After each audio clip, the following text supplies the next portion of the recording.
coming. I'm John Tompkins. I'm a parishioner at St. Alexis Orthodox Church in Battleground. We are here today for the third of 3 lectures on making an icon.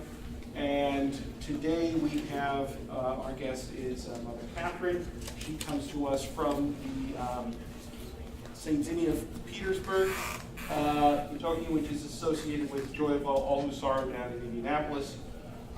This program is made possible with the generous help of the Purdue Galleries, whose brochures you see on your chairs. The new displays for the galleries will start August 20th. I have spoken with our gallery assistant, and she tells me to let you know that some of the icons up here that are on display are not in the best of shape. So after the talk is done, come up and look at it, but she will assist you with looking at the different parts of it because, again, they're not in the best shape. I'm also asked to mention that as a kind of coda to the 3 lectures that we've done over the summer, St. Alexis will be hosting an open house on September the 30th. So if you would like to learn more about icons and how they work sort of in situ in the actual place of Orthodox worship, and learn more about Orthodox worship itself, which is a very aesthetic, artistic form of Christian worship, that is going to be on September 30th, which is a Sunday, from 2 to 5. Okay, I think that's all I need to say, so without further ado, Mother Katherine.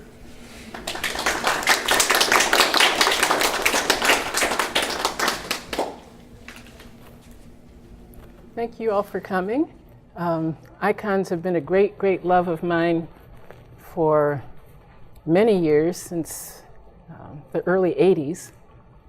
And I was blessed to take a trip to Ethiopia and learn more about that tradition, so I'm so very happy to be able to share that love and that passion with other people who also love art or love icons or are just curious. But I hope you come out with, I'm sure you will come away from this with enhanced appreciation both for African icons, Ethiopian icons in particular, and knowing what you're viewing with these beautiful icons in the Purdue collection, made possible by Mrs. Betsy Schering, whose daughter is with us today. Yes.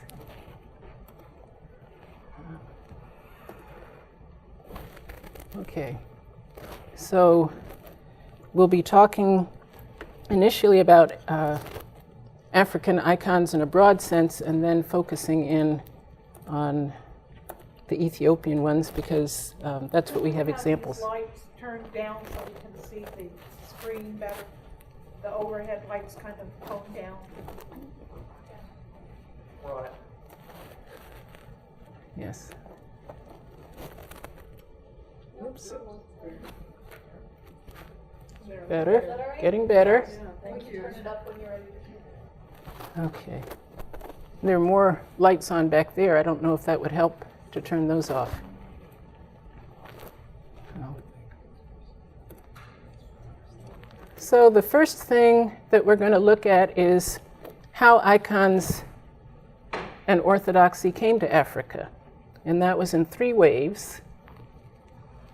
I'm not going to get technical and historical. This is really in broad strokes. So the first wave was how orthodoxy came to Egypt.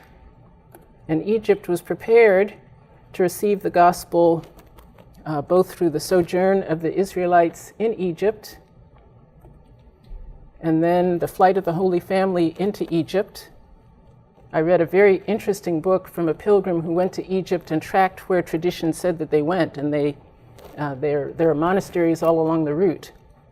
And apparently they were pursued not just to the borders of Egypt, but all through Egypt. So they had a very itinerant life there.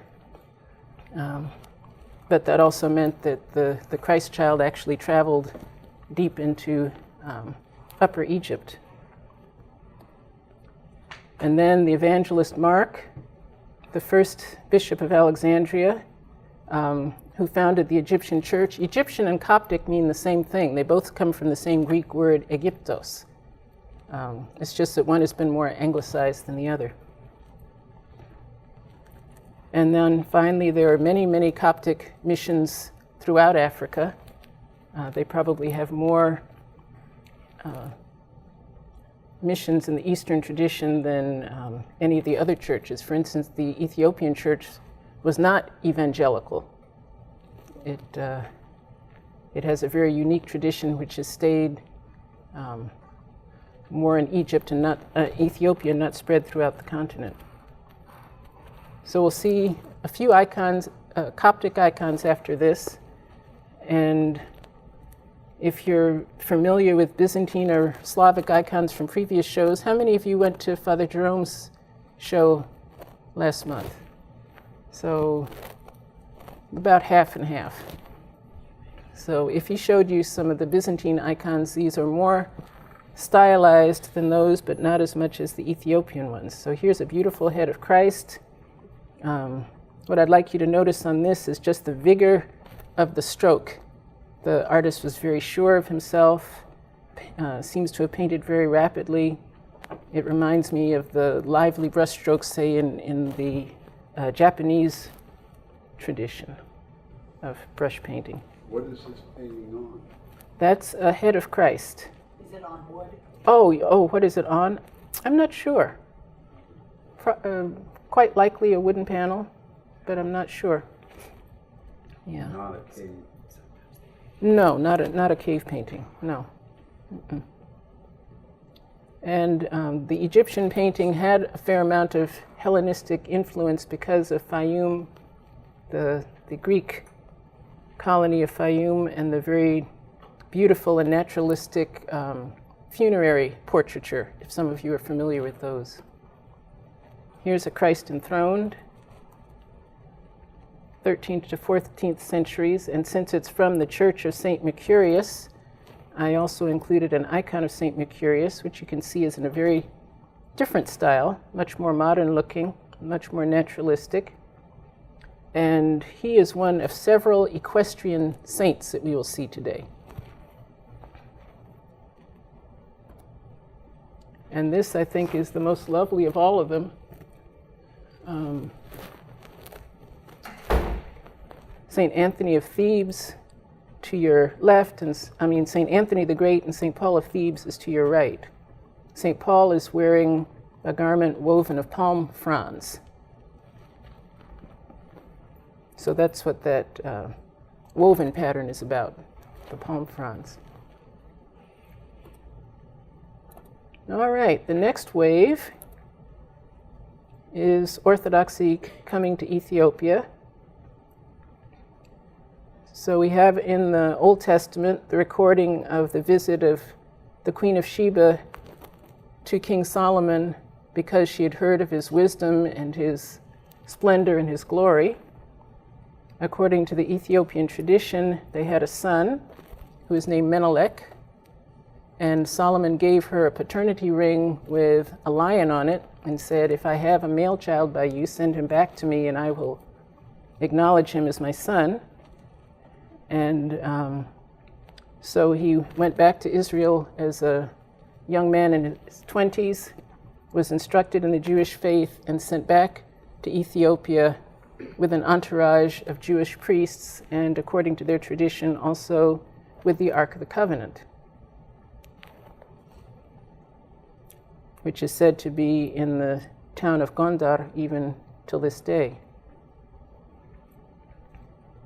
Now, Gandaki, or as many versions of the scripture will say, Queen Candace, Gandaki was not her name, it was her rank, like empress or something. So the Gandaki had an official who was Jewish and worshipped in Israel, and then on his way home, St. Philip joined his chariot, instructed him in the gospel, and then baptized him in a local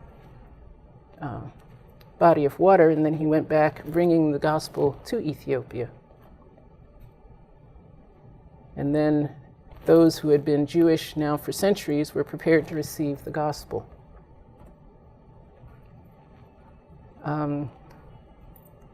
their iconography, I would say, is extremely symbolic. I mean, all icons are symbolic, but the Ethiopian icons are extremely symbolic because their unique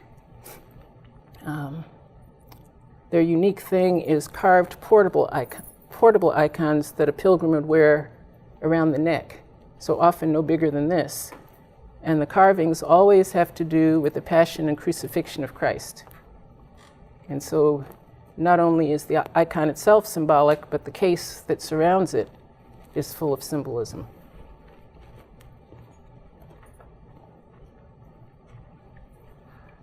This is an example of a triptych. In the middle, the largest image in the middle, we have a familiar Virgin and Child. Underneath, this image you'll see several times. It's called the Covenant of Mercy, and it's similar to what we have in the Eastern tradition of the surety of sinners. The Covenant of Mercy means that Jesus promises to answer all her intercessions for us. So they have churches dedicated to the Covenant of Mercy, feast days, and a special icon type.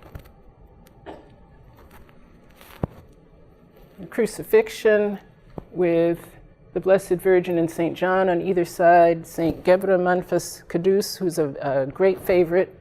It looks like he's wearing like a white woolen garment, but in fact the saint was naked and the hair of his body grew so long that it looks like a white wool coat, similar to St. Onufrius of Manathos, same idea. Above the crucifixion, a resurrection, two equestrian saints. This one is definitely St. George because of the dragon, and this one I don't know the identity, or these other saints on the bottom. Sometimes you'll see donors and they're lying flat. So if you see figures lying horizontal who have not been slain by the equestrian saints, then they're donors. So this has the same themes, but as a wearable icon. And then finally, the third wave of Orthodoxy and iconography to Africa happened in the 20th century. This is really condensing a lot into just a few words, but there were people who were really looking for authentic Christian roots, studied history, became convinced that Orthodoxy was the purest expression of the faith and one that was free from colonial history, which is certainly very important to Africans. And so they had a long and torturous journey. I think they were affiliated perhaps with the Anglicans for a while, but they ended up with the Patriarchate of Alexandria and now have dioceses in several countries.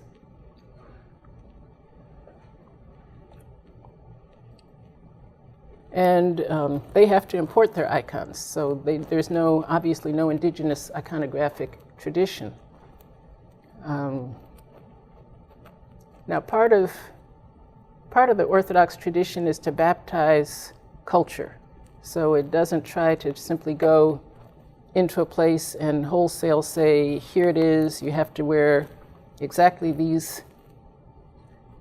The vestments have to be exactly these fabrics, or the melodies have to sound exactly like this, that, and the other. There is a baptizing of cultures. So, for instance, where the Orthodox have gone to the Mayan Native Americans, they have beautiful woven fabrics that they've used for their vestments. We're not really seeing that in the African missions yet, but you see more of it in the music. So I couldn't find a good example, but I put in this slide because it shows how posters or prints would be used in a church. This man is a bishop, he's just ordained. This man is a priest. This man here is waiting to be ordained as a deacon. And this one over here is now the bishop of that diocese, Bishop Neophytus. So, not a bishop at the time of that photograph, but is now.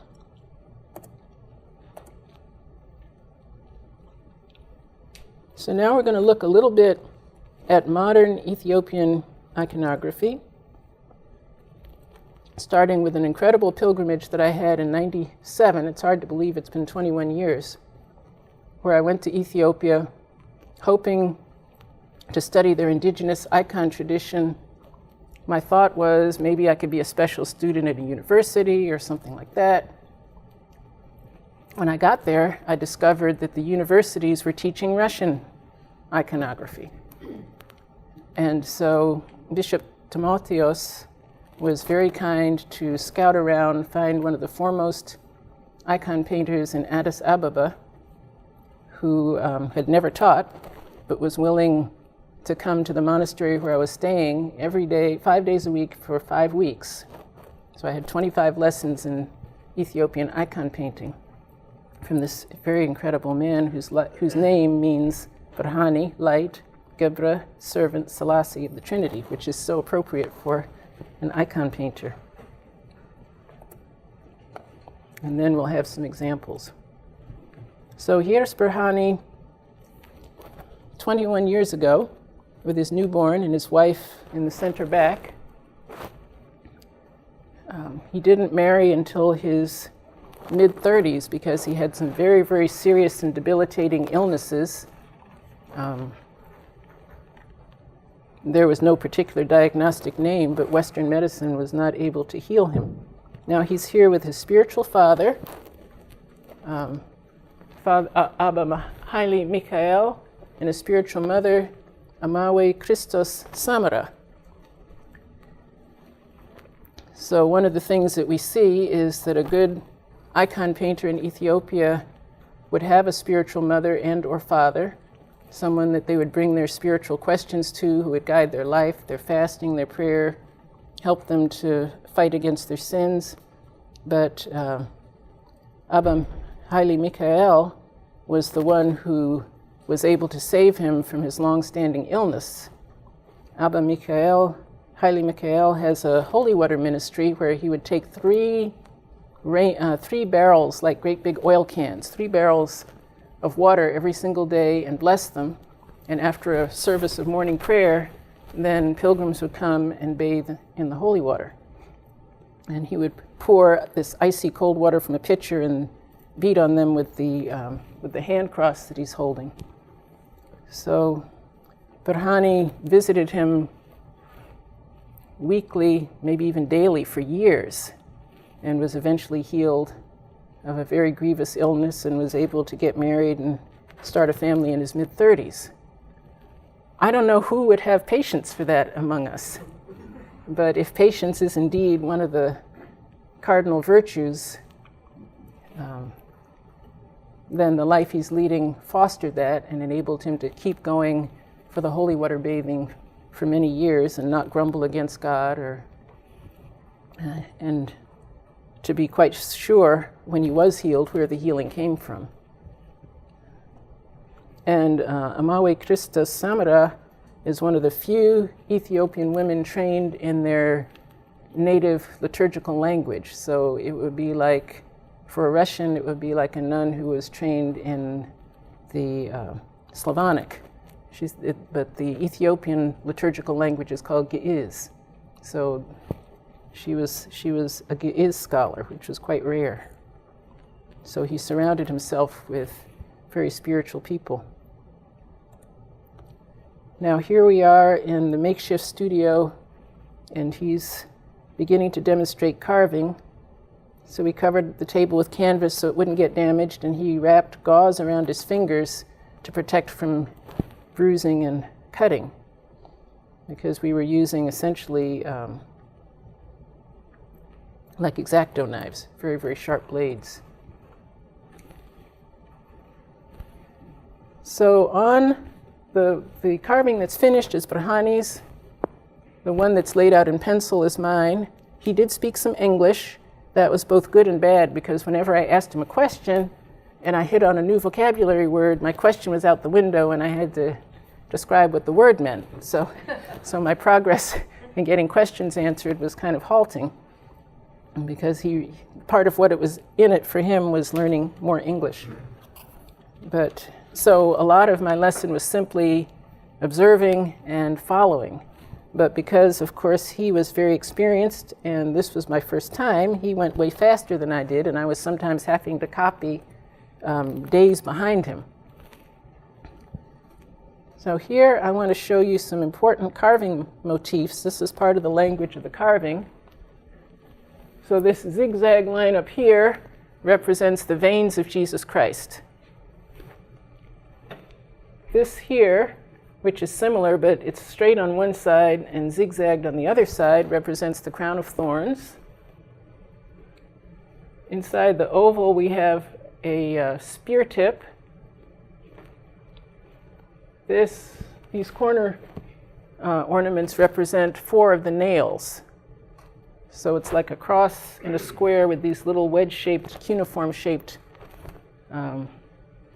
indentations. Those represent 4 nails. And then this one represents Christ's skin. After the scourging, as Burhani described it, our Lord's skin was like a sieve because he was so full of wounds. So this represents the skin, and then this represents welts. So those are major, major motifs that we'll see over and over. And now we'll watch how Burhani develops the face. In Ethiopian painting, you only have to master 2 faces. One is head-on, and one is a 3/4 view. That's it. So there's absolutely no attempt to make individual saints look like historical figures. That's done by clothing, by beards, or lack thereof, and so on. But there are 2 faces to master, and then really evil people are in profile, where you only see one eye. So demons and Romans and other evil people would be in profile. All right, so he begins with a pink base coat and then starts the shading in a translucent bluish red color. So now he's made significant progress, and all of this is following a pencil drawing that's underneath that shows through enough to follow it. The shading's a little more finished.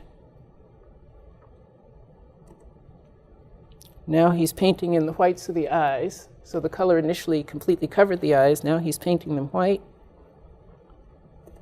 And these are finished faces. So all the faces that we see will be very similar to this. So it went from white to pink to red to black. And there is a little bit of shading in the black where the color is attenuated, put on very thinly, right around here. So it's not just a black line, but it's shaded. These faces are probably darker than what Burhani would have normally painted, but I asked him for the darkest complexions possible because I wanted to reach out to people of color in the United States, and they wouldn't really understand if the Ethiopians were quite indifferent to skin color. They just painted the icons, they were symbolic, and skin wasn't an issue there. So this was my first diptych. Burhani showed exactly what to do with the carving and exactly what to do with the interior. So I didn't try to create anything. I was just trying to copy line for line, color for color, exactly what he did. And you see the string through the top. As I was traveling through Ethiopia, going on pilgrimages and sightseeing, I would wear one of those on me. This is the front and the back of the same. And so here you can see some of the themes that we talked about, and they're easier to see now because of the color. Well, maybe not. The veins show up very well, but the blue and the green are a little hard to see.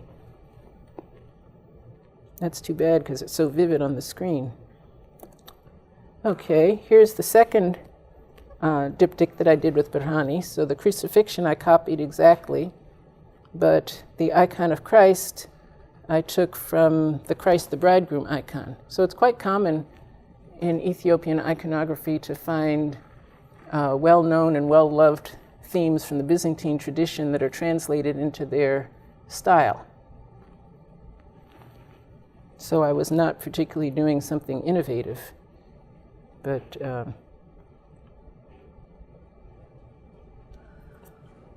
What is the thing on the left? It looks like something that's tied to the thing on the right. yes, that's the door. Yes, it's a diptych. It is tied together. So Oh, so this is the main body of the icon, and this is the door. okay. So it closes up. Thank you. Mm-hmm. And this is the front and the back of the same.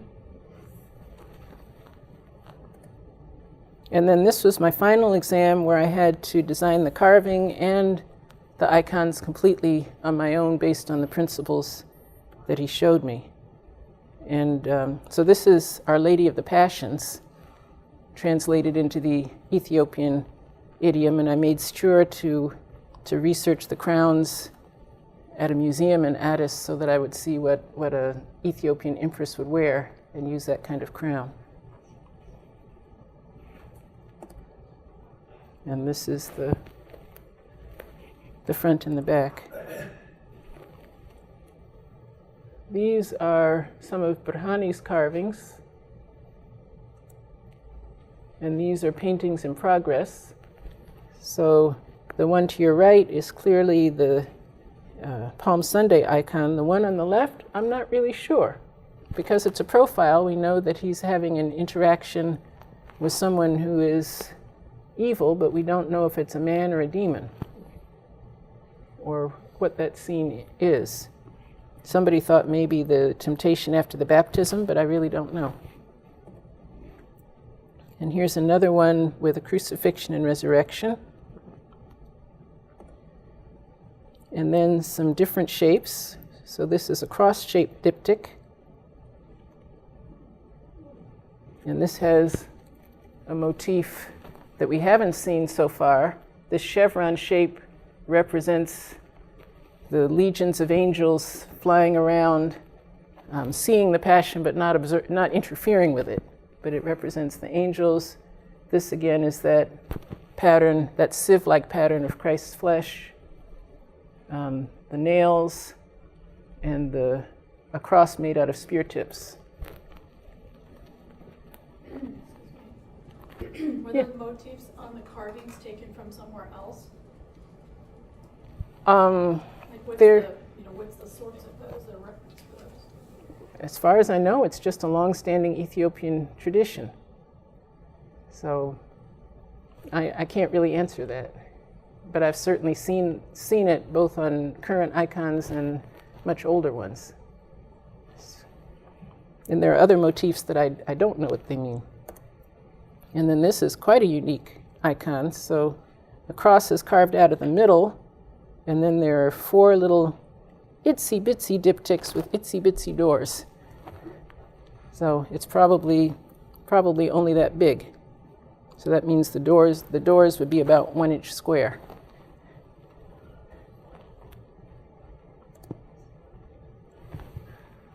And this is a different form of icon.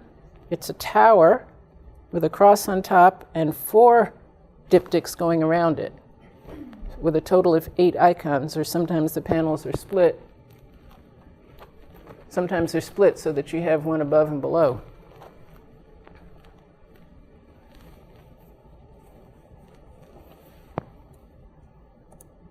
Okay, a different iconographer. I don't know him, but he's currently painting in Addis. Gebre Murha Johannes. He also does beautiful work, and you can see some of the same motifs and similar patterns in the representation of the Virgin and Child. Perhaps there was an older Ethiopian prototype that they both copied, because the similarity between that and what Burhani had me copy, they're almost identical.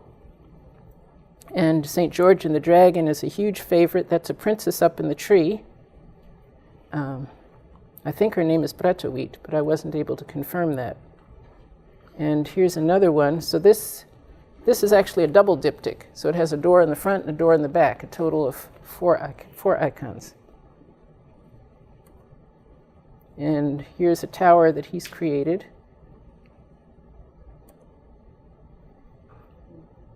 Another one. And finally, a third iconographer. I just have one image from him. He paints on goat skin. So Berhani has a unique medium. I forgot to mention this. And I didn't dare try it when I came back to the US. That was one of the stumbling stones. He would mix Vinaville, which I think is like a white glue, like Elmer's, but I couldn't really translate it. But Vinaville, hide glue, like from horse hooves, egg yolk, powdered pigment. There are no art stores in Ethiopia, so powdered pigment comes from a hardware store, and you have absolutely no idea of the chemical composition. You don't know if it's a cadmium or if it's probably not an ochre. You don't know if it's a iron oxide pigment. You just pick basic primary colors: white, black, yellow, red, blue, green, maybe that handful of colors, and mix everything with them. And it makes a durable paint with a matte finish. He would stir everything together and then let it sink, and then the very top part would be what he painted with, and that's how he got the translucence. But other painters are using acrylic or sometimes oil paints. And now finally, this is a colleague of mine, Daniel Christopher Gozi from New Hampshire, who studied Ethiopian iconography about the same time that I did. We both were able to have the patriarch view our work and give us encouraging words. That was pretty special for both of us, and we both did it in the late 90s. So I have 3 icons that he did that are in Kansas City. So here we have a presentation of the Lord in the temple. The descent from the cross. You'll notice compared with the Ethiopian figures, he has a very muscular, robust looking Christ. That's just part of his style. He has a strong rhythmic hand with a lot of circular forms, including how the bodies are done. And then finally, the Ascension. All of these from St. Mary of Egypt Parish in Kansas City.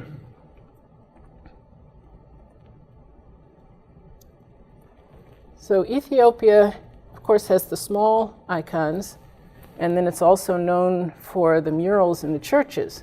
The one thing it doesn't really have that we're most familiar with in the West are icons that might be, that range of size. They don't really have them. So when Christopher was painting his icons for church, he was actually making use of elements from both traditions to create the panel icon. These murals are traditionally done in flower-based paints, which means that they're subject to fading. The churches in Ethiopia, most often, unless they're very influenced by more Western styles, are going to be concentric. So the altar that they call the megadas is in the center, and then there's another ring around it for the baptized worshipers, and what we would call the narthex would be the outer ring. And so the paintings would be around the altar area. And they would be draped in curtains, and then the curtains would be pulled back for a couple of major feasts a year. So the people who worship in these incredible historic churches year-round would only actually see the icons a couple of times a year. So the photographs that I'm going to show you, although they're not the kind of quality you would get from books, I want you to appreciate I had to have a letter from Bishop Timotheos that I carried with me to every church, giving me permission to photograph the icons so that the caretaker of the church would pull back the curtains and allow that. So this is really special. I could not use flash. I was shooting slow film, tripod, no flash, sometimes arriving a place late afternoon and having to shoot the eastern side of the temple. So sometimes I would be fighting the darkness. But it was, but I went to some incredible historic places. This one is actually a seminary. This is not a church, this is a seminary, so it was a rectangular room, easy to see and access, no curtains involved. So a crucifixion, special things to notice. Angels are catching Christ's blood in chalices. This is one figure of their Holy Trinity. So in Eastern icons, the Holy Trinity is shown as three angels taken from the Old Testament story about the hospitality of Abraham and Sarah to the angels, but in Ethiopian iconography, it's three old men with white hair, flowing white hair and beards sitting next to each other, each figure identical. I would love to know who this figure is in his doctoral robes, but that's part of the seminary, perhaps the founder. At the base of the cross, you have the skull of Adam. The tradition is, and this is not just for Ethiopians, this you will hear also if you are a pilgrim to the Holy Land and go to the Holy Sepulchre, that Adam's bones were taken on the ark with Noah and deposited in this rock in the Calvary area, and that when Christ was crucified, the cross was placed directly on top of the rock where Adam's bones had been interred, and that the blood dripping down symbolized the salvation of the whole human race. So, but that's shown in that icon by the bones there. Okay, some favorite saints. St. George, you know, evangelists in the middle, and then to the right side, there's a monk with wings, sometimes 6 wings, in this case only 1 set of wings, standing on his left foot and blood pouring out of the right foot. He is one of the best loved saints in Ethiopia, St. Tekla Hymenot. And the reason that he's represented that way is that he stood in prayer so long that one of his feet became ill, and he had to then spend the rest of his life standing on the remaining foot. So, I visited the cave where he prayed. It's a great pilgrimage site, and there's some kind of spontaneous spring. When I got there, I wasn't allowed to be blessed with the holy water because you had to be fasting, which meant leaving where I was living really early in the morning, fasting that whole journey, no water or anything, hiking up a hill, and then the priest blessing with holy water. But St. Tekla Hymenot, I think, took pity on my weakness, and since there was water all over the cave, the floor was sopping, and since I had to make a prostration, then I got my share of the holy water too. So thank you, St. Tekla Hymenot. That will be a long way to go to be disappointed. A really long way. So he had, to make sure that he didn't fall asleep standing on that 1 foot, he had spikes or nails driven in the side of the cave. So if he started, actually I think he might have I don't remember if he tied his hair to it or that was a different saint, or if it was just, being poked by it, but he would stay awake because of these nails. Now they've taken the nails out of the cave and made a big cross that's at the entrance to it, out of the nails. Now this is at one of the churches with the curtains. There's a descent from the cross right here. And I don't know if you can see it, but the figure of Christ is just covered with blood. Because as I said, the Ethiopians are very sensitive to that physical wounding. I mean, not that Eastern Christians aren't, it's just that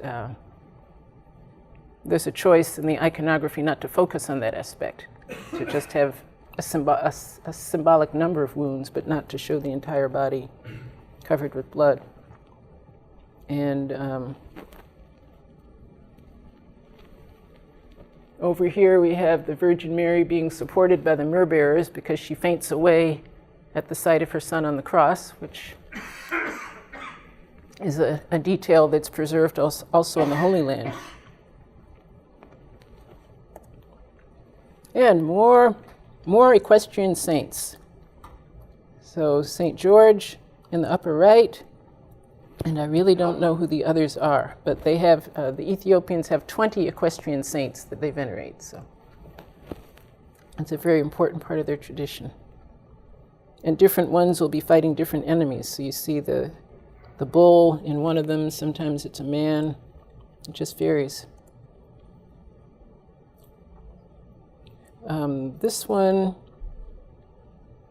is a particularly beautiful St. George, and one of the things Brahani told me is that the ornamented bridle that has the bells on it represents the deacon's censer.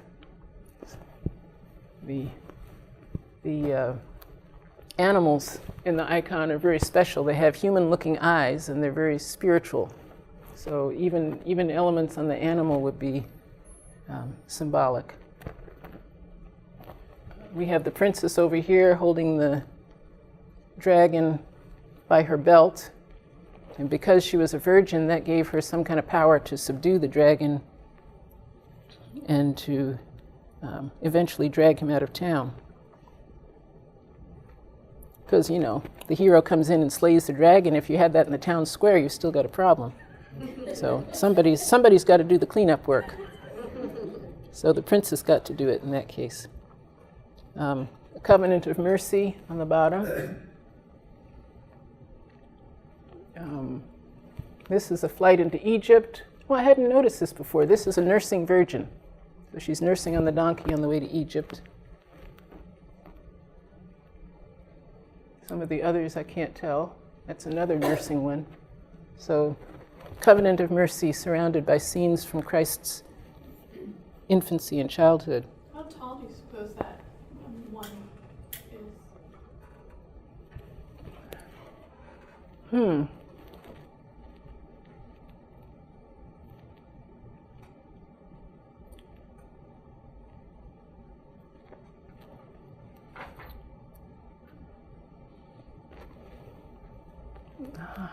It's been a long time, at least 15, 20 feet, I guess.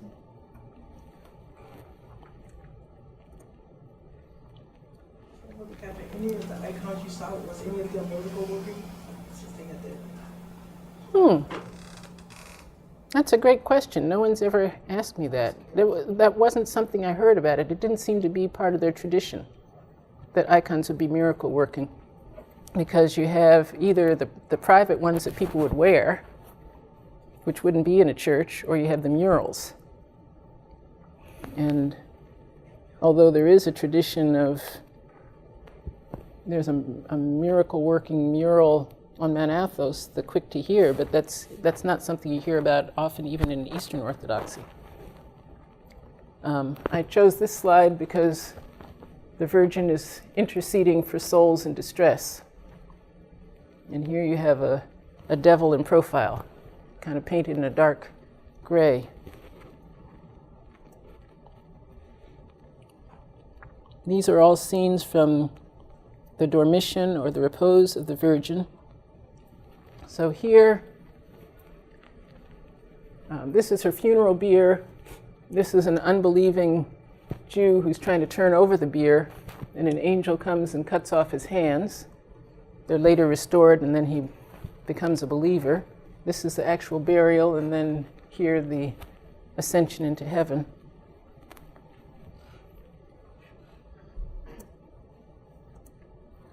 Okay, and finally, I'm going to wrap up the slides just by showing the ones that you will see here on the table. Just to notice some of the familiar themes that we've been discussing so that you can appreciate them better.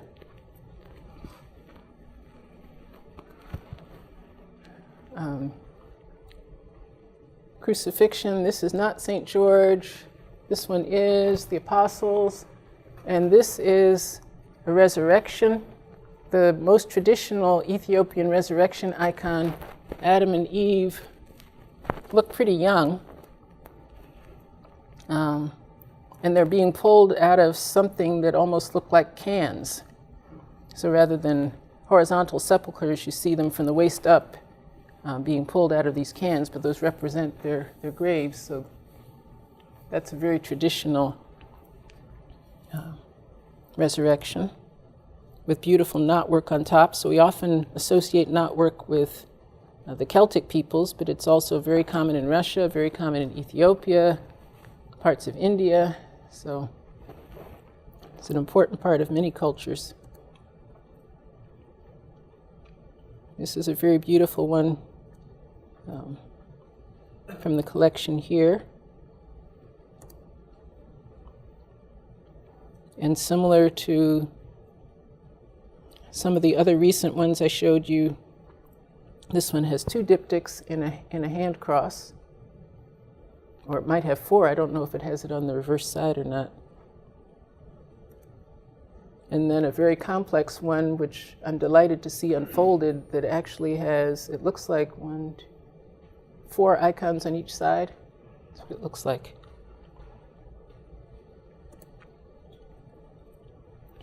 Okay, so that is the end of the slides.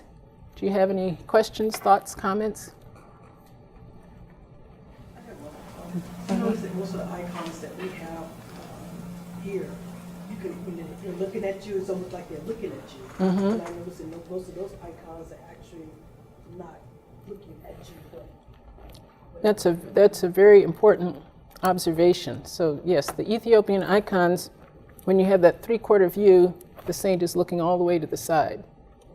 You'll never find them turn back and looking at you, and I can't tell you why, but that's just the way it's done. So they always seem to be looking over from one side or the other. pretty amazing because even when the cats are turned here, it's still like they're looking at you. Mm-hmm. Yeah, you'll often find that with the Byzantine ones. So the head will be turned that way, but the eyes will be towards you.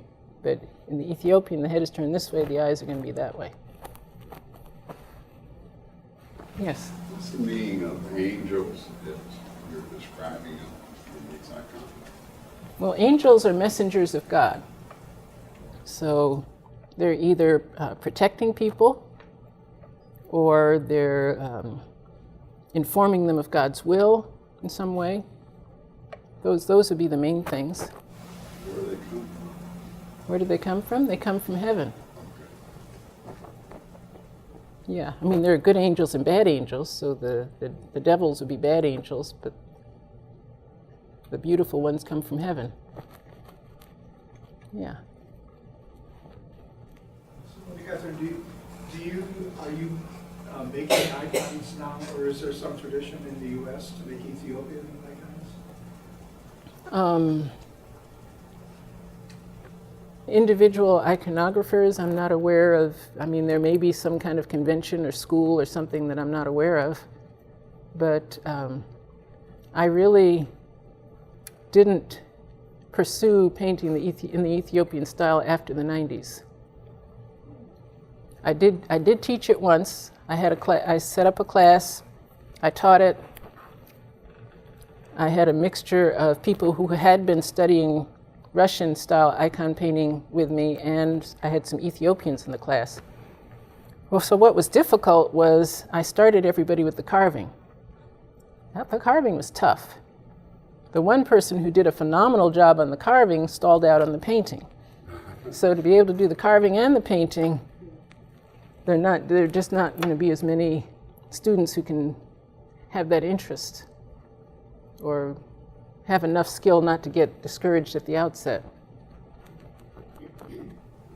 Is the carving exclusive to the Ethiopian icons, or? The carving with that function, as far as I know, is exclusive to the Ethiopian icons.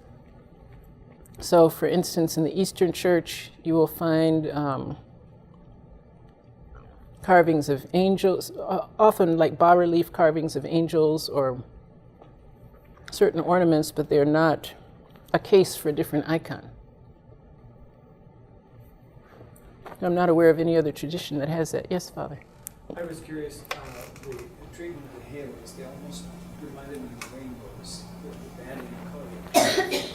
Yeah, yeah, yellow with red and black. Yes, and how that is that part of the tradition for the Coptic style? For the Ethiopian style, yeah. Ethiopian style. Mm-hmm. Yeah, definitely. Yeah, they are. And Barhani would do it freehand, which was quite daunting to just. Yeah.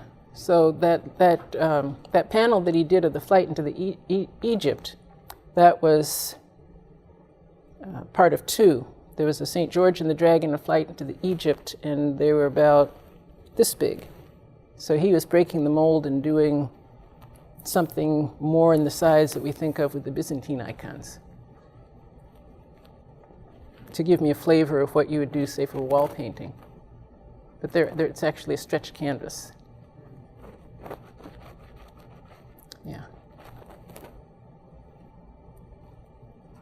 Yes? Well, before you became a nun, were you an art student? Had you studied art? I did study art. I studied mostly sculpture.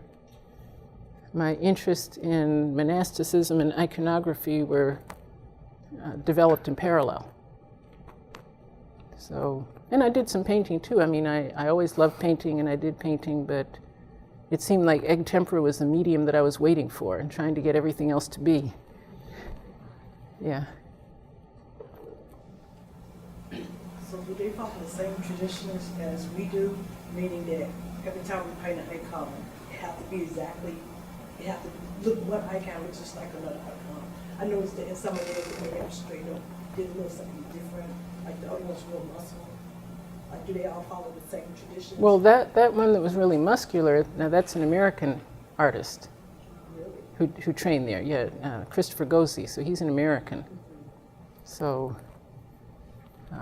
that's an American who had studied years and years in the Russian tradition first. So I can't answer in terms of what the rules are. I can only answer in terms of what I observed. And that was that there was a great similarity from church to church in terms of how things were represented, but there could be a great variety in style. So there's a St. Uriel church in Addis Ababa where the painting is far more naturalistic in a sense of 3 dimensions and so on. Others are much flatter and more graphic looking. So the style varies quite a bit, but the themes seem to be pretty similar across the board.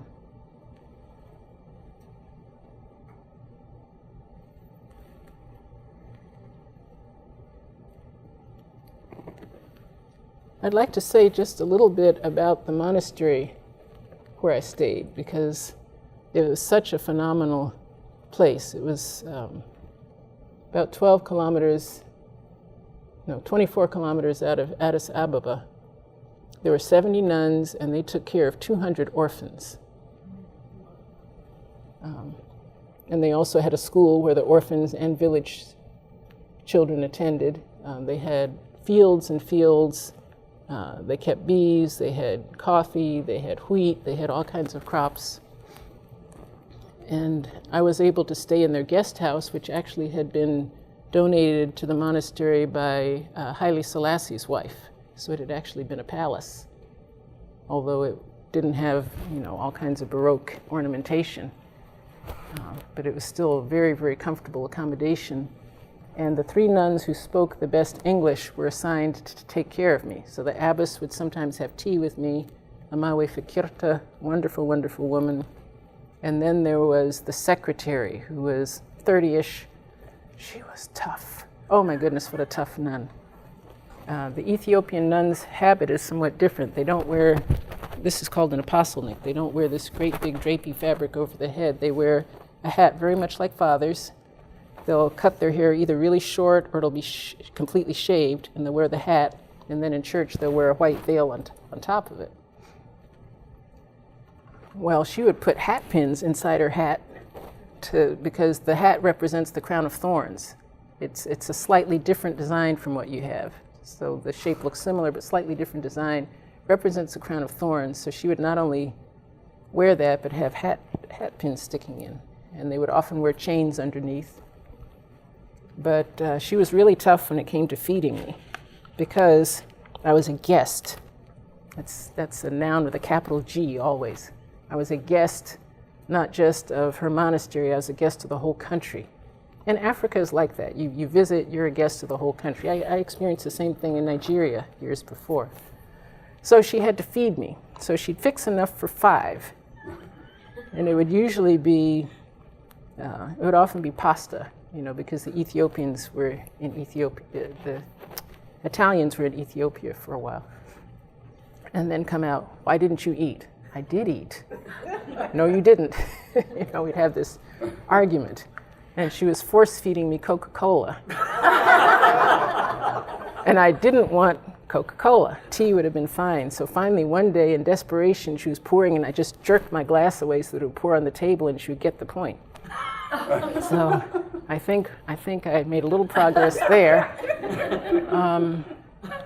But she was really concerned that I was getting thin. Now, this is Lent. We're supposed to be fasting and so on. Of course, I had a fruit basket and nuts in my room at all times and so on. So I finally had to get on the scale to prove that I wasn't losing weight and bringing shame on the entire country in order to only eat enough for 2 in peace.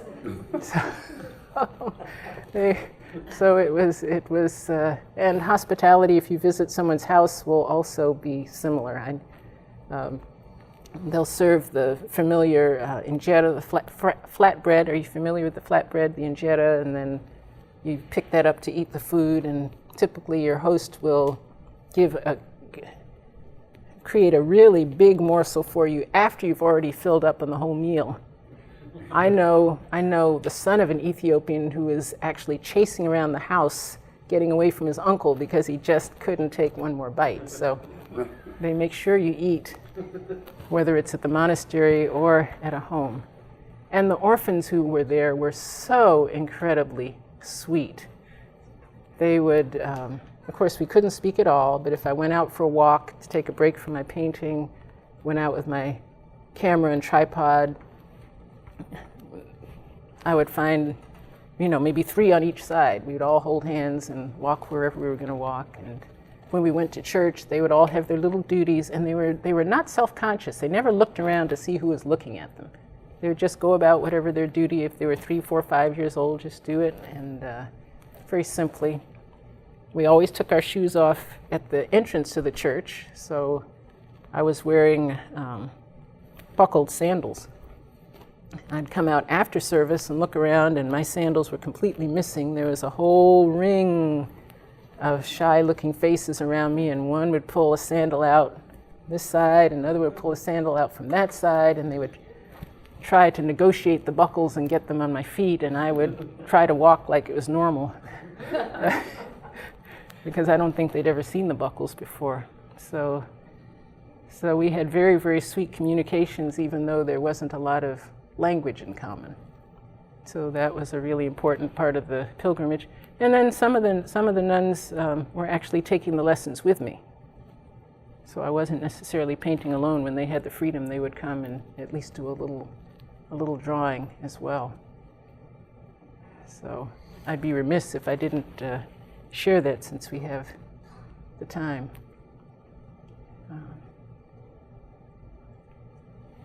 Anything you'd like me to touch on that I haven't? Erica, will you help anybody who would like to look at the icons? So Erica's our galleries coordinator, and she just wants everyone to be very careful. Got my gloves. Yeah. Just let me know what you want turned. Okay. And then on that side table, I also brought my 3 photo albums from the trip that show several of the churches, as well as lots and lots of stages of Burhani's painting, and a few other Ethiopian iconography books as well, if you're interested. So, thank you.